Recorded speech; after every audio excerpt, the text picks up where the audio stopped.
बातमी आहे पंढरपूरमधनं।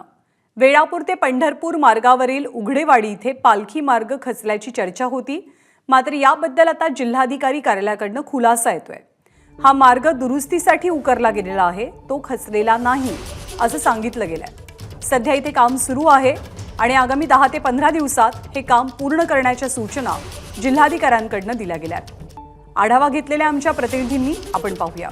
संत ज्ञानेश्वर पालखी मार्ग वेळापूर ते अकलूज मार्गावर हा जो भाग आहे याला उघडेवाडीचा फाटा म्हणतात किंवा दसूर फाटा म्हणतात। या इथं ज्या पद्धतीनं आता खोदकाम झालेलं आहे, हे खचला होता रस्ता असं सांगितलं जात होतं। मात्र काल जिल्हाधिकाऱ्यांनी ही जी शेजारी गार्ड वॉल दिसते, ही गार्ड वॉल अजून मजबूत आणि मोठी बांधण्यासाठी ही उकरायला लावलेलं सांगितलेलं आहे। हे जे काम आहे हे दुरुस्ती करून घेण्याची सूचना जिल्हाधिकाऱ्यांनी दिल्या आहेत आणि त्यानंतर हे संपूर्ण जवळजवळ अर्धा किलोमीटरचा पोर्शन जो आहे हा हायवेचा उकरून काढण्यात आलेला आहे।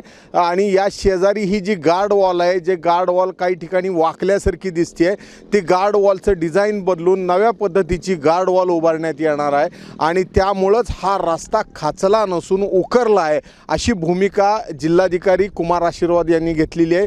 काही दिवसांनी याच मार्गावरनं संत ज्ञानेश्वर माऊलींची पालखी येणार आहे आणि त्यापूर्वी हा रस्त्याचं जे काम आहे हे जे उकरलेलं आहे ह्याच्या पलीकडे असणारी गार्ड वॉल बांधून पुन्हा एकदा पहिल्यासारखा केला जाणार आहे असं सांगितलं जात आहे। मात्र हा हायवे बनवून अगदी अल्पावधीत अशा पद्धतीनं रस्ता खचायला सुरुवात होणं हे नक्कीच चांगलं नाही आहे आणि त्यामुळं जिल्हाधिकाऱ्यांनी तातडीनं कुठलाही पुढची दुर्घटना होऊ नये म्हणून इथली गार्ड वॉल काढायला सांगितलेली आहे आणि ही जी उकरलेला भाग दिसतोय हा संपूर्ण पुन्हा नव्याने करून घेण्याचे आदेश दिलेले आहेत। वेळापूरहून कॅमेरामन अजित देशपांडेसह सुनील दिवाण, एबीपी माझा।